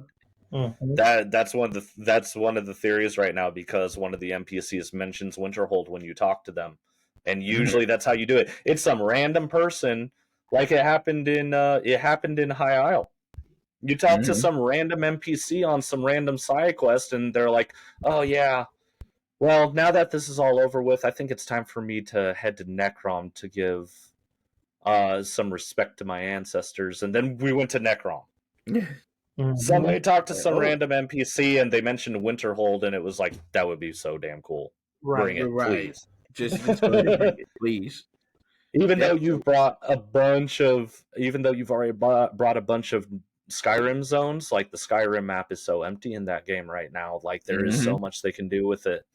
There's some zones they've completed, like High Rock and Valenwood and stuff like that, but like there's a lot to be open right now, because like Black Marsh is very open, even though they've done like they got one area from the base game, one from a DLC, and one from an expansion. Skyrim still got a lot of space open too, and if the next one's Winterhold, like the fan service is going to hit, because a lot of people, their first Elder Scrolls was Skyrim. You go onto the Skyrim Reddit, there's a lot of people that are still like, this is my first time playing the game. Any tips and hints? My first one was Morrowind. Like, so I've been playing for a while, and then, Morrowind was an excellent game. It was a hell of a game for its time, and then Oblivion came out, and I mean, there's a lot of people who praise Oblivion. It didn't really hit my itch. I enjoyed the side quests. I thought the main story was a little off. And then Skyrim hit, and all of a sudden, everybody's an Elder Scrolls fan. Yeah, all of a sudden, everybody's like, "Hey, we love this game." It's one of those things where, like, yeah, I am nervous for Elder Scrolls 6 for sure, because they're gonna have to hit the ground running. It's been so long since we've had a mainline Elder Scrolls game come out in a while. And they're gonna have to. Bethesda, hit hard. Bethesda likes to work on one game at a time. But I think they know what they're looking at. I think they know that they've got to hit this out of the park right from day one. And I think that understanding that, Bethesda usually knows going in, hey, the community wants this to succeed. They want this to be out of this world. So if we have to delay it a little bit to make sure we hit the ground with the right notes, let's do it. And I think that's what they're going to do. Like with Starfield, like I said, Bethesda kind of likes to work on one game at a time, but it does work. Do I have some things about Starfield that I wish were in there, or have I found a couple of things I don't like? Yeah, of course. It's a Bethesda game. You're going to find stuff like that all the time. But overall, is it an amazing game? Yes. Do I wish they wouldn't take all your stuff if you did an 8-game plus? Do I wish there was actual weapon crafting, not just weapon mod crafting? Yeah, I would love that stuff to be in there, and I noticed that right away. But overall, is it a good story? Is there a lot of cool exploration? Is there a lot of customization with other things? So absolutely, it's all there. And seeing what they've been doing with your Starfields, and being able to really tap into the next gen and engines and everything that they're utilizing now, I mean, Elder Scrolls 6 could be really good. They have that chance. They do have that chance now to say, hey, look, we're going to bring the fire. We're bringing our A game. We've been working on this game, for a while, and we really want to make sure it's really utilizing the next gen. I mean, just think about the fights. The fights could be really crazy. Yeah. I think as long as they take stuff that people are saying like about Starfield, because literally Starfield is Skyrim in space. Good God, the Starborn powers are the exact same thing as the Dragonborn shouts in Skyrim. Literally, just different names. it's literally Skyrim in space. And I think if they take a lot of the critiques that people have about Starfield right now, Mm-hmm. and they kind of use that information to add stuff or keep an eye out for things in Elder Scrolls 6, it can definitely hit it out of the park. Oh yeah. I definitely agree with you on that one for sure. I definitely agree. You guys making some really solid topics, discussions on this because I always wanted to bring that topic to everybody to see what people think about that because we do know it's going to be an anticipated game. Seeing how Mm-hmm. the success of Starfield, how good it is, and how well it's received, everybody's already raising their eyebrows on. Hey, we know Elder Scrolls 6 is the next in line. We hope Mm-hmm. that it's going to be successful, And based off of even with the FTC stuff, like, I mean, yeah, it's got a bunch of dates, but we'll see. But how right. many And times speaking have of we seen FTC, listings like leaks from other parts of the world where it's like, okay, we saw this listing pop up in the PlayStation Store in Australia, yeah, and yeah, then yep, it's a placeholder. Mm-hmm. it literally is. Like Yeah. not everything you see is fact. They've got to have a placeholder out there so they know they've got their spot available. I mean, Exactly. what did the Xbox FTC thing say? It said like Elder Scrolls 6 2026. Like, we'll see. Yep.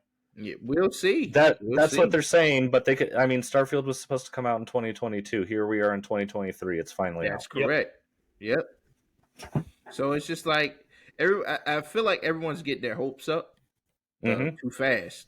It's like calm down. Mm-hmm. We don't know, what's gonna happen during that time. Yeah. Yes, absolutely. It's like you I said. can't It's wait. like you said. Placeholder. It's a Mm-hmm. Yeah. placeholder right now. We need a date. Sure, 2026. Why not? Yep. Mm-hmm. Why not? How many times are we watching games get pushed back and pushed back and pushed back these days? And I'm fine with it. Yeah. As long Yep. as crap's not coming out, I'm fine with it. Yep. Keep pushing. Exactly. Just like the Indiana Jones game, it's gonna be Mm-hmm. out there, a while. I'm fine with it. As long as Xbox has learned from Redfall, as long as Mm-hmm. they learn from that mistake and they're like, hey, look, we're just gonna go ahead and really just start cooking these games out, making sure they're at the top because we want to continue to win. How I we do found it that? funny We gotta seeing do it. I found it funny seeing all like on Twitter because people are like, stop with the game console war. And it was like an email came out that Phil Spencer was like, man, I could only find a PS5 Horizon Zero Dawn version and I had to pay an extra $50. It's like, bro, see, the head of Xbox has a PS5. Y'all need to chill out. Well, I've told you guys this before. I thought that Phil Spencer made the comment about we can't catch Sony in the console war because we're not sold in Yeah. every region. We can't Right, get the same right. exclusives, but what we can do is make the best games that we can possibly put out. And I give the man credit. When Redfall came out, it didn't hit expectations, but what did he say? Nope. His comment was, we failed you. I failed you. We We failed you, did yeah. not put our Q&A team to the best of their ability to make sure this game was ready to release. I take that as Absolutely. personal because I'm the one that directs these guys on what to do. Yeah. So anytime, I mean, in the military, in the regular job world, working for big companies, little companies, doesn't matter. When your owner, when your CEO comes out and said, I failed you, that's a huge note. Yeah. Mm-hmm. Because they don't, in this day and age, people don't do that. Nope. That's the fact, yeah. And for him to come No. out and say that's my fault for not directing our teams better, That goes that's to show you the huge. integrity the guy has. Yep. I've told my guys that I supervise at my 9 to 5. You know, I'm like, if you guys mess up, it is my fault. because like I Absolutely. should have Mhm. made sure all the boxes were checked, and I didn't. As a leader, I Yep. used to always like everybody says go out there and show like don't tell somebody to do something you're not going to do yourself. Well, if my Exactly. I'm team all about fails, that. if my team fails at their job, did I put them in a position for success? Probably Mm-hmm. not. Exactly. I'm the same way. I love to reflect. And when I used to lead my team, I used to say, "Hey, look, we fail, it's on me." Mm-hmm. You know. But it's a I didn't big put one to see like Yes. a CEO to Yeah, say that's that. big. It's like, whoa, He Yep. was frustrated at himself. Phil Spencer saying he failed? That's something. To see anybody Yeah. running a company as large as like Microsoft or Sony or Nintendo come out and make that comment. Because Mm-hmm. I told y'all, I thought he messed up when he said we failed the console war, but he didn't. In retrospect, he's speaking the truth because Mm-hmm. Microsoft is Yeah. Xboxes are not sold everywhere in the world. They're I've not. lived overseas. You know Yep. what you find? PlayStations. Yep. You find PlayStation and PlayStations. Nintendo, Yep. Yep. They're there. but not That's a Xbox. fact. So it's hard to compete. And when you break it down, it's like okay, U.S. sales or European sales, but Mm-hmm. you can't go to Asia and say, "Hey, where's the Xbox?" Well, you can't get them. Yeah. You better go. Mm-hmm. It's gonna cost you $700 just to ship it over. Yep. You know. Mm-hmm. Walmart says, "I think people are getting excited because next year is the 30th anniversary of the creation of the series." That is a fact. Yeah, it Mm-hmm. is. We're Mm-hmm. reaching 30 years of the series, man, and that's something that everyone is getting their hopes up. Please, people, calm down. Please, we don't know yet. I'm excited just as much as you are, but let's wait and see what they're gonna show, man. We're getting close to 2026, so it's like just Yeah. calm down. They announced something in 25. Hey, it's coming out in 27. We don't know. We don't know where they are yet. A lot of game People do. stories that are coming out right now, a lot of it is speculation. Mm-hmm. Yes, they don't They're know. finding something. They're finding speculation to write about. And I think the overhype Literally, hurts because, like I said, yeah. I was a shooter guy at first. I liked COD, I liked Battlefield, but Mm-hmm. I find, and I think I've said this before, and you might have seen it on Twitter or even heard it on my streams. Pre-ordering games, so I've never seen a game go from alpha to beta to release and get worse every single time until Battlefield 2042. But they also, you can speak to this better because they Mm-hmm. started dropping people off the team at each step of the way. Yeah, So when you get to they did. release, 70% of the team was pulled away from Battlefield. Yeah, that's a lot. But I pre-ordered that Marvel game. The one that you could play with other people, and I Oh, the sunk about 2 Avengers. hours into it. Yeah, I sunk like 2 Mhm. hours. I sunk like 2 hours into it, and I pre-ordered. yep, I haven't pre-ordered a game since. right, Yeah, it's just like Crystal Dynamics. Except You know, except Destiny. Except Destiny. right. That's Yeah. like the only thing I've pre-ordered. yeah, But I know yeah, they're. But I know that they're going to deliver because we're all experienced with them at this yeah. point. And like that Marvel Avengers one, like I had high hopes and it just sunk. And I think that hurts like games that are coming, not Spider-Man 2 because that's a proven winner, but when you talk about like Yeah. Suicide Squad, it looks Mm-hmm. good, Ooh. but then in the back of your mind, it's just like, is it another Avengers? Like, yeah. I enjoyed Is Guardians it of the Galaxy. I did. Yeah, that was a good one. But That was really you good. still have that perception. It's like, oh, Here not comes another Gotham Knights. Let's go. not many games are Call of Duty that can get so much criticism and hope and Yeah. so much hate throughout the year, and then all of a sudden it hits September, October, we get the beta, then the release, and it's like, oh, it's the best-selling game of the year. Not many Mm-hmm. games carry you that know. much hate through to the next iteration and still get that many people Right, getting right. the Yeah. game. That's true. People still love jumping in on it. Every time a new one they show a trailer, people are already ready. Like it's Mm-hmm. crazy how they do it. Every time they drop a new trailer for a new Call of Duty, people are already ready for the next one. You know, Yeah. it never fails. They have that community and that power to do that and still be successful, even though people are going to criticize what they're doing in the game, how it's going this time. It's still It's like going to that make joke. money. It's like that joke about us Destiny players. It's like I hate this game, but you play it every day. That's not the point. Right. That's not the point. You log in every day. So one of Where's the hate at? one of the guys when I came back to Destiny, because in Destiny 1 I had in real life friends that kicked me from their clan, so I took a break. When I came back, one of the Mhm. guys made the comment, Destiny's like an old girlfriend. Yeah, I've You heard that one. always keep coming back. You always keep coming back. It keeps dragging you back Yeah. in. And I was like, is that really true? And then I took a little break and I'm right back in it. And that statement popped in my head and I'm like, oh my God, Destiny's my girlfriend. My dear We're back. girlfriend. We're back in love again. It's a game It has everybody its loves up to and hate. it has its Everybody loves hate. ups and downs. Like, of course I had the annual pass for Witch Queen, and then the only season I played was Seraph.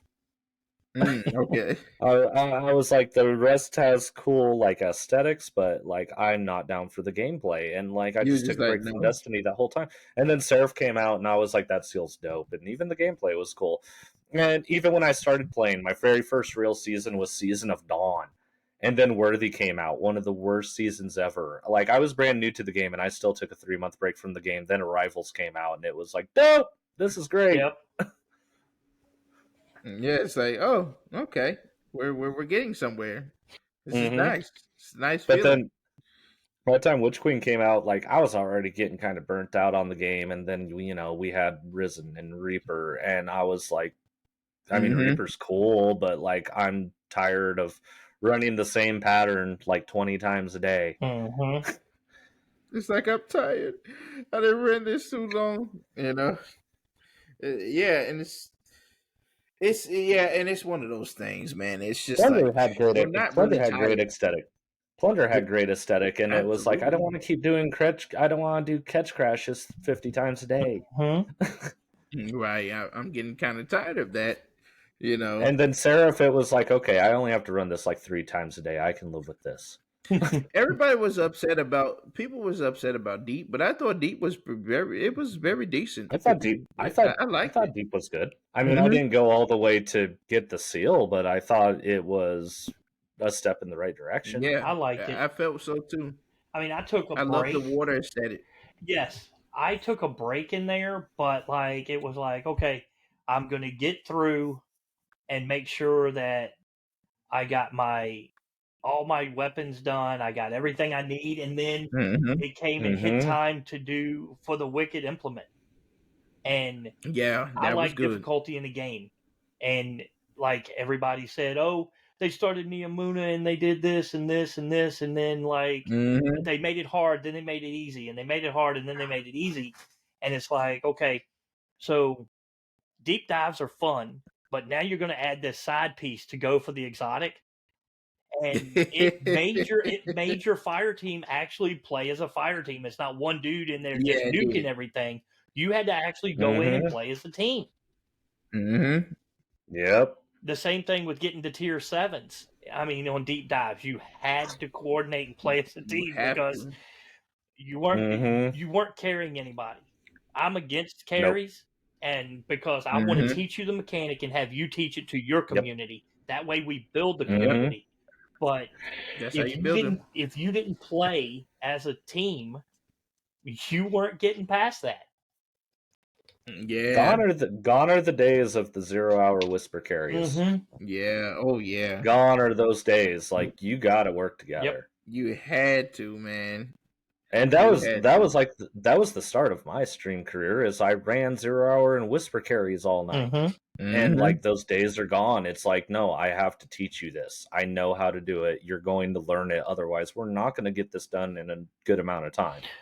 Yep. especially like the Whisper, because I got mine and I hadn't put a lot. I put time into Destiny, but I hadn't done anything like that. Mm-hmm. And a Mm-hmm. guy hit me up and he's like, "Hey, jump in. I'm doing carries for the Whisper." And I'm like, "Okay, what do you need me to do?" He's like, "Stand there, practice on making the jumps. By the time you get halfway or all the way there, I've got it done for you." And you're not doing that anymore. No. No. You don't have that. I would do my 0 hour carries, and I would straight up, I'm like, do you want to learn the puzzle, or Do like you what do want? you want? And they're, but I would have people, they're like, oh, I'll be able to keep up with you, and I'm like, you sure? Right. Mm-hmm. Are you positive you're gonna keep up with me? They're like, yeah, don't worry about it, man. And I was at the boss, and they weren't even halfway. You know how that Right. is. You know how that is. They're like, I had one guy, he got to the boss room right when I killed the boss in 0 hour with 5 seconds to spare. But it's crazy. I remember those That's days. nuts. Yeah, for sure. For I'm looking sure. forward to that mission coming back in the rotator. Coming back, you know how many people are already gonna have forgotten how to do it. Oh, Yeah. I I think I and still remember I travel but once panels. you get I in think I there, still it'll remember. fall into place. Yeah, I Oh, think. Trevor panels is easy. You just do left, left, right, right. I still remember it. Because you would do Mm-hmm. left, and then you would go around and do left, and then you would jump across the middle. He would be gone, and you would do right, right, and then you could hit the exit, and he was way far away. Mm-hmm. Like, I still remember how to do it, but you know how many people, especially since there's so many new people, and when Final Shape comes out, there's going to be a ton of new people. They're going to be Yeah, it like, really "What? will be. I bet I could solo this, bro. You have no idea." No, Right. yeah, Wait till you that's meet wait till you meet Trevor. Trevor's Tell him gonna I eat said you hi. alive. Tell Trevor I said hi. Hey, can you help me? Yes. Let me add you to the list. Yeah. Yeah. Yeah, hey, literally, Trevor is brutal. He, he's unforgiving. He will kill you quickly with no ain't hesitation. no, ain't nobody got their "I survived Trevor" T-shirt, okay? Right. Oh, right. You're right about that. And that's gonna be interesting, you know. But I'm saying, man, it's just it's great that like we're seeing a lot of different. Like I said, the industry is changing. A lot of things is Oh yeah. changing. I feel like the cadence is different now because now everyone's like, okay, we have got to get a win, guys. We got to get a win. How can we do this? What can we do? I think Industry seems to evolve every like 10 years. Mm-hmm. yeah, it does. I'd swear it changes so much every 10 years. Yeah. But I think it It has to. does. The And expectations are different. Yeah, absolutely. mhm. It's always it's higher Mm-hmm. expectations, especially as technology gets better. Like, Yep. absolutely. Even the way things get marketed. Like, I remember the first time I saw a gambling crate. It was in Star Wars: The Old Republic Mm-hmm. after EA The took it old over. republic. After like what? It was like 6 months after it released. EA took over. That was the first time Yeah. I ever saw a gambling crate. You can't get to a game that doesn't have that anymore. Mm-hmm. Nope. We really don't. Who has that? Nobody have that. You know. And it was cool how they implemented that. You don't see that anymore. You Right. know, they No, go, okay, we're gonna get rid of that.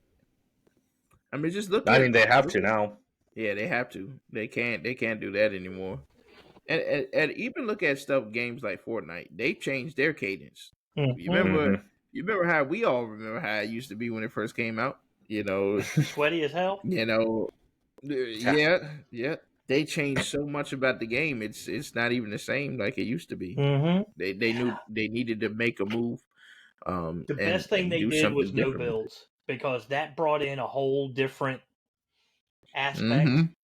of player and even guys that had left and came back because they're Yep. like, man, now we don't have to build battle for 10 minutes just to get a kill.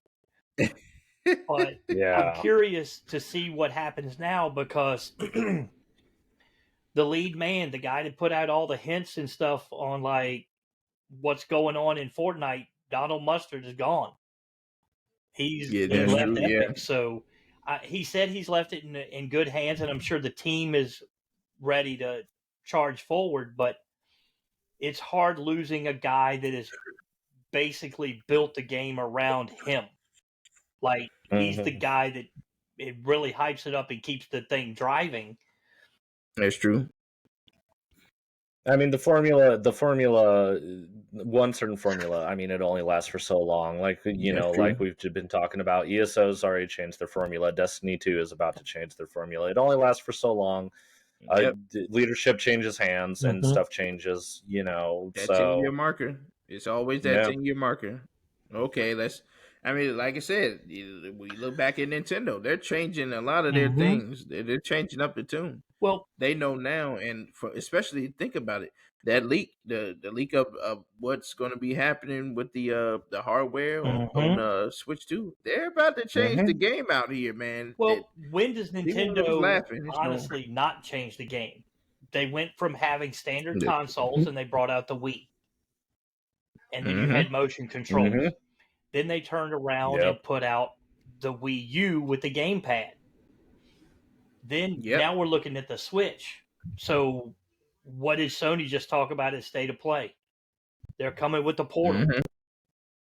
And so like you can't say that like even back like a while ago, over a year ago, there was the release that Sony had applied for a patent for this handheld console, and everybody's like, "Oh, it's just a Switch."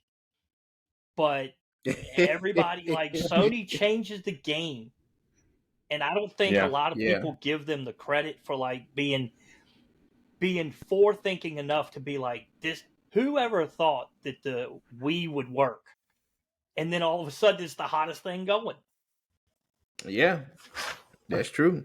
You like playing games at home? Cool. Do you want to take it with you in case you can't be home? Here you go. Exactly. What? Switch. Yeah, that's true. Yeah, very innovative. They're always thinking of something different to change the game up and to see and test it out. And the Switch was their byproduct. Really, it really showed what they're capable of doing. And if this next Switch 2 is as powerful as they're saying, it's going to be a juggernaut, man. It's going to be crazy and game changing. And just to imagine the games that they're going to be bringing out. They already make bangers as it is, but just I'm wondering if Nintendo. Crazy.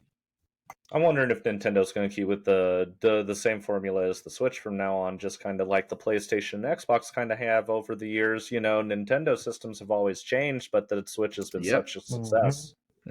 Like, are they just going to stick with that now because it works? I think so. I think so. They're gonna add something special to it. You know, I think they're gonna stick with the model because it works and it's innovative and people like it. But they also gonna add something new to it to make it unique. Well, look at the peripherals for the Switch. You can go out and you can get a 64 controller, an SNES controller. So, like, I'll be honest. I used to love playing fighting games on the Sega gamepad because it was a 6-button. So who's to say we don't get a fighting game and they drop that Sega controller back on us? That's a possibility. There's a high possibility for that. Back to the quarter arcades. I mean, I look at it like bring it back. I heard people when the Switch first dropped it. Oh, it's just going to fail just the same way Sony puts out like the Vita and stuff, and I'm like, wait a second, you're confused because there's a difference between Sony handhelds and Nintendo handhelds. Yeah, because Nintendo doesn't put out something that they don't plan to carry the long haul with. Yep. When I went to Iraq, I took my PSP and my Nintendo 3DS with me. Guess what I was on most of the time? 3DS. My Nintendo 3DS. Yeah. Yep. That's a fact. When you think handheld, you think Nintendo. Yeah. Not Sony. You're interested in, I get to play some Nintendo games already. I'm hyped. You know. Nobody's playing their PlayStation games on the plane. You're playing with your Nintendo. Right. We're getting ready to go on vacation, and the first thing my boy said was, "Are we taking the Switch?" Well, Of course. Of course we Yeah, are.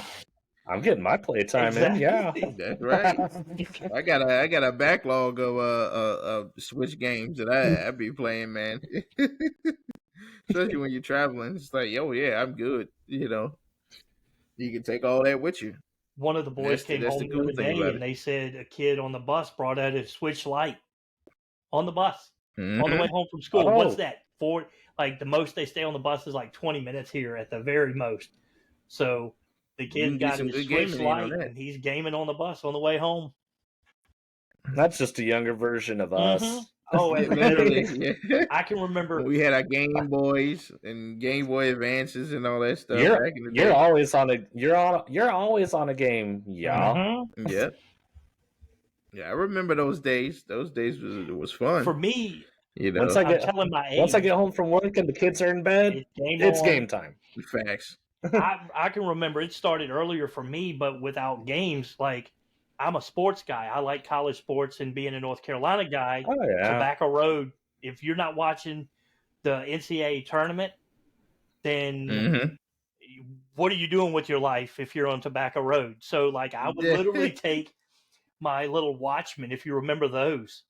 I would take it Oh to yeah. school, Oh yeah, and I had teachers in high school say, "Look, from now on, during the tournament, we'll just give you what your work's going to be and stay home because all you're doing is watching your Watchmen watch the tournament games go by. right. Now it's just improved I and we had a play boss. games."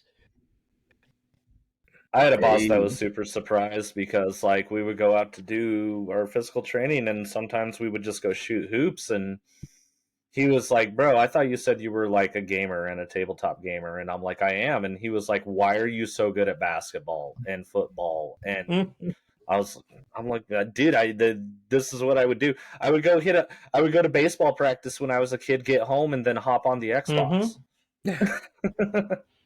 One, That's two, the funny. other. I can Yeah. remember sitting in my dorm at East Carolina and UNC both playing Nintendo games.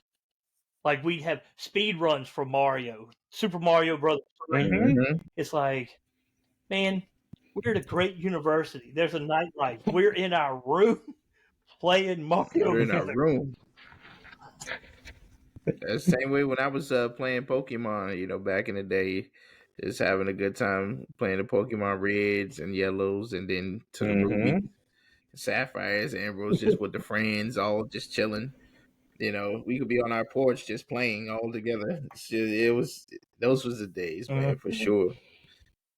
This boss of mine, he just didn't have an athletic bone in his body, and he was just like, "How are you good at all this stuff?" And I'm like, "Bro, it's that. This was my life when I was a kid. Yep. The Literally, only different, the only difference now is I'm going to work instead of school. Like that's literally. true. That's true. Yeah, good times for sure. Well, y'all, this wraps up the return show.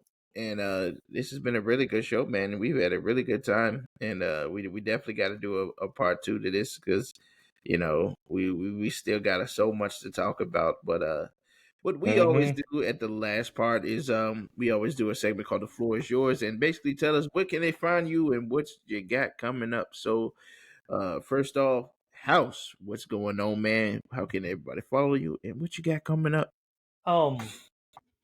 Basically the same thing as normal. It's GM season in Destiny. We got Mm-hmm. Master Crota's coming up. You can find me at House of Pirates on Twitch or Kick occasionally. It's kind of a toss up, but I've been doing first Descendants. There's a ton of games. Spider-Man 2 is coming up. I'm going to be hot on that. Um, my wife has been trying to get me in Fall Guys, so you can watch me. I call it Fail Guys because It's a I'm fun too game. old to do It the is. blinds to make some of those moves. She's like, "How are you so good at dungeons, but you can't play this game?" I was like, "This game requires coordination. Destiny's like muscle It memory at does. this point." Yeah, Yeah, literally. literally. You had to get good in it. Mm-hmm. You had no choice. That's pretty good, man. Definitely you definitely go follow him, man. Uh he is a solid guy for sure. and the House of Pirates, man. Great content creator, very informational, and great conversational as well, man. Definitely go follow you guys. He's a good guy. So, Darkheart, what you got going on? How can they follow you, my man? Well, you can follow me at twitch.tv/Jareth_Darkheart. That's where you find me. It's usually a lot of Destiny. You know, I like to help people out with hard content. I like to do raids, I like to do dungeons, I like to do GMs, I like to teach you to do it. Like, you know, like we were talking about carries. I don't do the carries, you're gonna learn it. And big thing is like I help you gain the confidence to be able to do that stuff, and you know, it's a completely safe space, and we got all kinds of people. I play with people from all walks of life. I help people learn how to play with people with disabilities. And you know, it's not just Destiny. I do Elder Scrolls Online every once in a while, sometimes Star Wars The Old Republic. Sea of Thieves has got a bunch of changes coming out that I'm excited for. I'm going to be jumping back into that Ooh. I'm soon. gonna have to fire up the Xbox because I heard there's a PVE server coming. Yep, Safer Yes. Seas. That's gonna be dope. But I am a huge knowledge base for like all these games that I've talked about. Like I answer a lot of questions about Destiny, about Elder Scrolls, Final Fantasy 14, Star Wars: The Old Republic. Like, you know, my head is full of information from those games. So if there's anything you ever want to know about any of them, feel free to drop by, ask me. If you need help with Destiny stuff, like drop by and tell me what you need. I'll try and get a crew together. If it's a weekend, it's a lot easier, but you know, I'll try. Mm-hmm. Awesome, man. And definitely go and follow him, guys. He's a solid guy, solid content creator, man. You'll have a lot of fun with him. Very knowledgeable, and it is a good time. And of course, you can always find me on pcarlisle20 gmail.com. I am the awesome guy. If you want to send me some questions for next shows and what you think about the shows or anything, you can always find me on there. You can always find me on Twitter as well. Pcarla Gaming 2 on Twitter. You can always find me, and P. Carlo Gaming right here, where I do shows on Saturdays, and I'm gonna start doing more on Fridays for all things gaming. Kind of split up the days, and you always find me there, man. I'll be streaming. Of course, we're streaming First Descendant, and next week I'll definitely be streaming Sonic Frontiers: The Final Horizon expansion is coming out. So, look out for that. It's gonna be a blast. So definitely look out for the next upcoming streams that we got. And as always, you got to do it the Sonic way. We finally cleared this podcast. So well, thank you. We finally cleared, y'all. So I appreciate everybody for joining, man. It's been a great show, great ride, and we're gonna go ahead and raid out to my co-host, one of my co-hosts, Miss Jacquelism. Have to go say hi and let her know that the Last City Radio sent you. All right. And we're gonna do that in just a minute. And I appreciate all of you guys, man. You guys are phenomenal. And we'll see you next week because we still got some more either Destiny or all things gaming to talk about. So definitely tune in and we see you later. All right.